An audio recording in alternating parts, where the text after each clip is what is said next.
Hey yo, it's Guido coming at you with a Tactics Talk. Welcome back, guys, and thanks for tuning in. This episode of World of Tanks, we have Frosting from GFLC in his T20. This was sent to me, and he was asking for replay analysis. I like these. These are probably some of my favorite things to do, help you guys out, put a different set of eyes on your gameplay, see if we can't come up with some things you can do better, or at least give you a different viewpoint depending on what you're looking for right there. So Frosting's in his T20, loaded into Highway, into the southwest spawn on a standard map.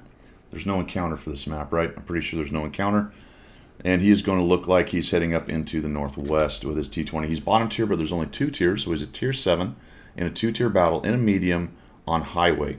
So I think this is probably a good choice to head off this way in your T20.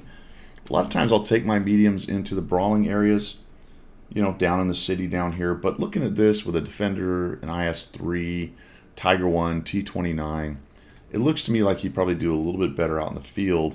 And if he gets a good push, which it looks like he is, then he can do a lot of good support work. Also, I don't know, man, put camo. it is a small benefit. Do the 75,000 silver one. That is temporary, right? 100 battles. Are you really going to do 100 battles in your T20? I don't know. Would take a long time. It's really worth it, I think. Just that little extra camo. Sometimes it'll be just enough to keep you unlit. But there you go. Small piece of advice. Looks like your setup is fine. Small kits. Although I think you're carrying a manual fire extinguisher. No, it is automatic. Excellent. Excellent. And 20 APCR. Let's see. We're sitting here at about 160 pen and then 243, which is actually pretty... That's a pretty significant boost for an APCR round, to be quite honest. Not bad at all. And only 5 heats, or not heat, but HE. So this looks like a reasonable setup to me. I don't know what your equipment is. Hopefully it's optics, rammer, and vert stab, if it carries a vert stab. If not, then trade out the vert stab for, or put vents on rather than the vert stab. All right, we have a big crowd of lights raging around in medium, at least 1 medium and 2 lights, raging around down the bottom. This tank has some really good gun depression. So we're going to watch what Frosting does here, and I think he does the right thing. Comes on up here, stays away. Wow, holy cow. That was pretty amazing. Gets lit because there's guys raging all over. Pushes forward, I like this, and then goes hold down right here. There's no RD to worry about. But there are some big TDs. So one thing you need to think about while you're doing this, and we'll get that in just a minute, is those big TDs sitting back there. That was really nice. Little pretty much third person, more or less. Those big TDs sitting back there up on their hill, back up here. So just be very cognizant as you're highlighting yourself on this ridge especially, that they're going to maybe get some shots back. If you look at your ring there, it's right at the edge. So guys will come right up to the edge. There's a bush or 2 right in here. Or potentially down the hill ever so slightly, just so they can get shots on guys like you. And if you go too far forward, they are going to get shots. Now, your guys invested up to the northwest. You came up to support them. You knocked down 2 guys right in the middle right away. Probably a good opportunity to get over there and help your guys clean this up. So it looks like you're headed that way. You do have an LT-432 potentially giving you spots down the middle. You'd like to support them, but you really can't, because you can't commit, and this is what I'm talking about. You just highlighted yourself on this ridge. Look at your range, your draw range circle over here, up on their ridge. Now you are well within how many TDs are up there within their draw range, and they're going to have shots at you. And you don't have the benefit of these buildings, which is why everybody likes to fight over here, vice up here, especially if you're getting lit up here. And you're so close to the guys over in the buildings, you're going to get lit by them, the setter, or even this guy, which is even 90 down below right here. So we sort of chase this setter looking for a shot. And then we don't really pay attention too much. Did you guys know that could get destroyed? I had no idea that was destructible. No idea. I don't think a lot of people hit it because it's up on the concrete, so you don't run into it by accident. But he happened, I think, hit one of the legs. Okay, there you go. All the games I have in the game, I had no idea that thing could be knocked down. That just cracked me up when I saw it. I'm like, wait a minute, what just happened to that thing? And so we're highlighting ourselves right here. So this is some wasted time for me. One thing about this game is, do the initial push to the position that you want to fight. Look for early shots. You did that. But make sure that you follow up on advantages. And look at them all scurrying away and running away. Go down here and help these guys get rid of this Leo. This Leo's keeping everybody lit and anchoring this corner for the moment. If you can get rid of this guy, and they chased away the Hotchkiss, and I guess the setter is running, or did he die? It looks like the setter. Where did the setter go? Oh, he's over here. Setter's running over there. Clear out this corner, and that gives you a bunch more options. Okay, and go from strength to strength if you can. Right now, we're just sort of sitting up here shooting at a bunch of lights, moving it on. There you go. Very lucky the Scorpion did not also hit you, but the JP did. Now, that's the kind of thing you have to expect and pay attention to in this game. When you're exposing yourself for shots, pay attention to how long you're exposing yourself and what you're exposing yourself to. And you do that a lot of times simply by reading the battle and the game and knowing where they're going to be, or at least making a guess of where they're going to be. And we're just going to hang out here, and finally they get rid of the Leo. And it could very well have been a case that, well, I think they'll handle him, but I like to go make sure it gets done. And this is a nice, fast, mobile tank. So use that medium tank capability to go from strength to strength, and then that starts to accelerate the snowball. The other thing about that is, those were probably easy hit points, vice these really long-range shots. And this is a Rumpelstomp. All right? So I didn't mention it at the beginning, but obvious to anyone who's watching right now, this is a Rumpelstomp, and now you've got to gauge your aggression versus getting killed while trying to get as many hit points out of this thing as possible. It's going to be hard to have a huge game in this one because now it's a big swarm, and the enemy team is basically going to collapse pretty hard. So what that means is you don't want to just drive up and over that hill and get wasted, because there's still a looks like the Scorpion died. There's still a JP, an E25, and others. There goes the E25. Now that's good SA. The E25 is running off, so he's not going to be sitting up here. A Mod 1, an Even 90, a JP, and whatever other tanks may be up here, not the T29 and whatever's lit down there. It's irritating that the letters don't go to the left when it's on the right side of the screen. All right, so that approach was fine for the first one. You didn't see anything. I'd go somewhere else. It's really hard to use from a hold down aspect.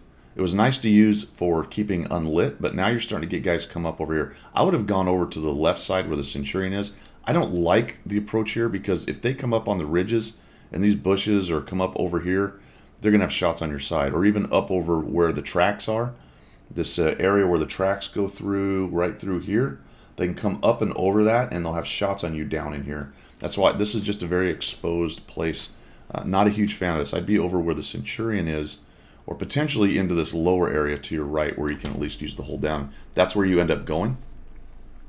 And this is what I was talking about just slightly earlier about how, all right, how do I get some shots out of this? And it may be that you have to be just a little bit more aggressive in here, getting up and pushing in and trying to find these jokers. So we're going to watch your approach here. We kind of peek and poke and what's going on. All right. The Centurion's topping. The rest of them are coming up and over. What I would have done is I'd have gone straight, in this situation, I've gone straight for that building right there. And maybe I get lit making the run, or maybe even I light some guys, and then as these guys come up over top, they start getting shots. And what does that do for me? It gets me assist. Well, there goes the EBR now. So he's going to go get the assist. Part of the gobbling up damage and experience points during a Rumpelstomp is getting in there and getting guys lit. Now, again, you do have to play it off by being careful. You don't want to get killed by 3 or 4 tanks sitting at cap. So you just don't go YOLOing in. But if you have a good plan, you're running there towards that building and tuck up against it. You get lit and you don't see anything. Just tuck up against it. Your buddies will come up in a minute, and you'll now be closer to the enemy and have better shots. This is probably about the best you can do right here. You could have ran for the city, but it looks like the city's going to take all those hit points before you can do anything about it. These are kind of the hit points in the hand, vice 2 in the bush over in the city. One thing I will do here, just for your SA and everybody else's, as I come in, I'll zoom out, put the pipper on him, and then right-click and auto-aim him. If you're worried about getting that kind of last shot, and you actually did it as you came across, and I don't know if you auto-aimed. I didn't listen to it. I don't have the sound up. Maybe you did it end game or just did it third person. You can certainly do it that way.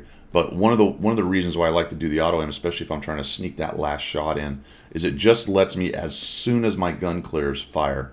And I don't have to be futzing around with the mouse and other things like that. But That's to taste. Depends on how good your hand-eye coordination is, how good your hands are, all that good stuff, what you're used to. I just throw it out as another technique. More than likely, you're not getting in here. While this thing's a relatively fast tank, it's not that fast, and I think we're not going to get any hit points out of this.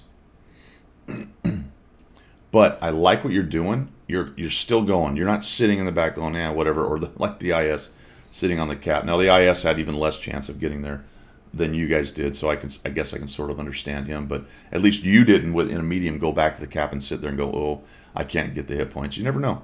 Maybe they bounce a couple. I don't know. I can't tell you how many last shots I've snuck in by just Wing towards the hit points that were left on a Romple Stomp and just sneaking that last shot in. It's actually easier now because you don't have a chance of hitting. Well, if you do hit your friendlies, you don't hit them, right? You don't damage them. So you can really take some risky sneak shots as you're raging in, trying to steal those last hit points in there as well. So Frosting wanted me to look at this and go, all right, what can I do better? Well, I mean, it was a Romple Stomp, so it really revolved around trying to get in a little slightly more aggressively. And again, that's dangerous because you can be too aggressive, and that line's very thin in a situation like this. Let's say 30 seconds before you'd just gone up and over and raged at the ELC, the JP, and the Mod 1, you probably would have got waxed. Okay, so it's a very careful game, and it looked like that's what you were doing, but just slightly more aggressive, and I think you might have come out with some more assist and a few more hit points in there. Backing that up just a little bit, I'd be very careful about working that ridge or any situation like that where you are in draw range of known TD positions and you've got a lot of guys who can light you up and you're just kind of but completely highlighted up on top of that ridge. Be very cognizant of that because that could have changed your game considerably. If the Scorpion had hit you, you'd have been down to basically a one shot to some of the bigger hitters or very close to it, and that limits your options. So try not to give people shots they don't deserve. Campers, TDs, dudes in bushes way in the back. And then backing that up one more, I think if you'd have helped them get rid of the Leo, you probably would have got a shot in there along the way and got rid of him much quicker as well, and then you guys could have pushed en masse. Small quibbles. It was a Romple Stomp. You ended up with 789 damage, 471 assists. Unfortunately, there's not a lot of advice in here that's going to go, hey, man, here's some really big things that are going to help your game. Sometimes it's hard to see on these face rolls what exactly you can do. So you have to talk about things like don't highlight yourself to campers in the back, and aggression is a fine line on trying to grab as many hit points. But don't forget, last thing I'll say is don't forget that assist counts for experience and damage from your team. And sometimes just being in front and being the first guy to light guys and being slightly more aggressive ends up giving you that extra little boost in experience and total damage. That's all I've got, man. For everybody else, thanks for coming by. Excuse me, goodness gracious. For Frosting in his T20, thanks for the support of the channel. If you're looking for other ways to do so, you can find it down in the description.